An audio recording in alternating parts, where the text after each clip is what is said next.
Welcome. Today we are looking at the ways in which Africans responded to the European rule, resistance and collaboration. B. Causes of the Maji Maji uprising. Imposition of heavy taxation on the Africans.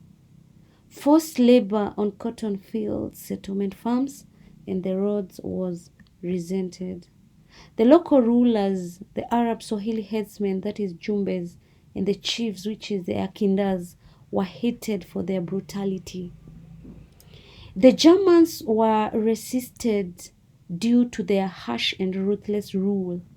The Germans committed rape, fornication, and adultery against the Gindo. There were taboos to the Africans. The Germans showed disrespect to the African region by disregarding their beliefs and practices and by desecrating sacred places of worship. The Germans introduced a compulsory communal cotton growing scheme which angered the people. The people resisted land alienation in Usambara in 1989, Meru 1905, and Kilimanjaro area in 1907.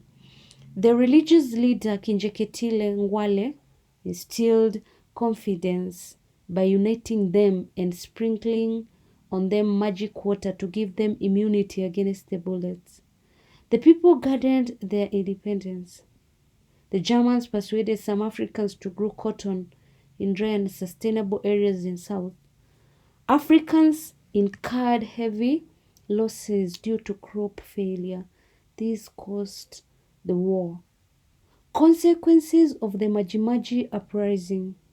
Between 75,000 and 120,000 Africans died.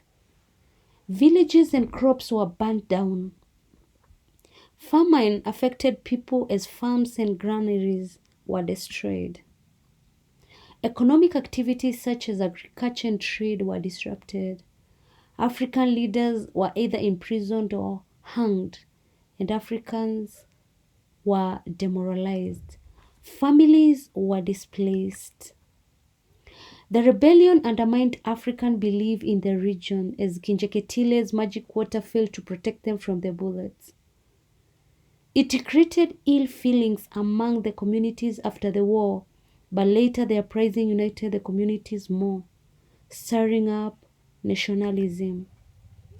After the rebellion, the Germans reformed the administration of Tanganyika and the Lord Rechaberg, who rejected extra taxation and abolished corporal punishment.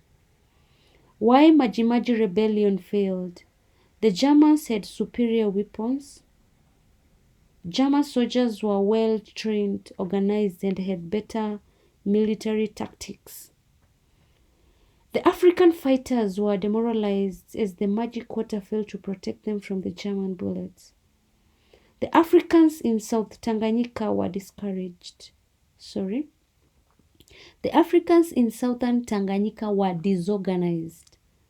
For example, the Wamatumbi revolted even before the others were ready. The killing and the capture of their leaders such as Kinjeketile and Mpanda demoralized the fighters. Severe famine and starvation in the region in 1907 weakened them. At the same time, the scorched earth policy used by the Germans further affected them as crops and other property were burned down. The Africans lacked unity. Some either collaborated with the Germans against fellow Africans or just did not join the war for fear of defeat. The Germans got reinforcements from Somalia, Sudan, New Guinea, and Germany.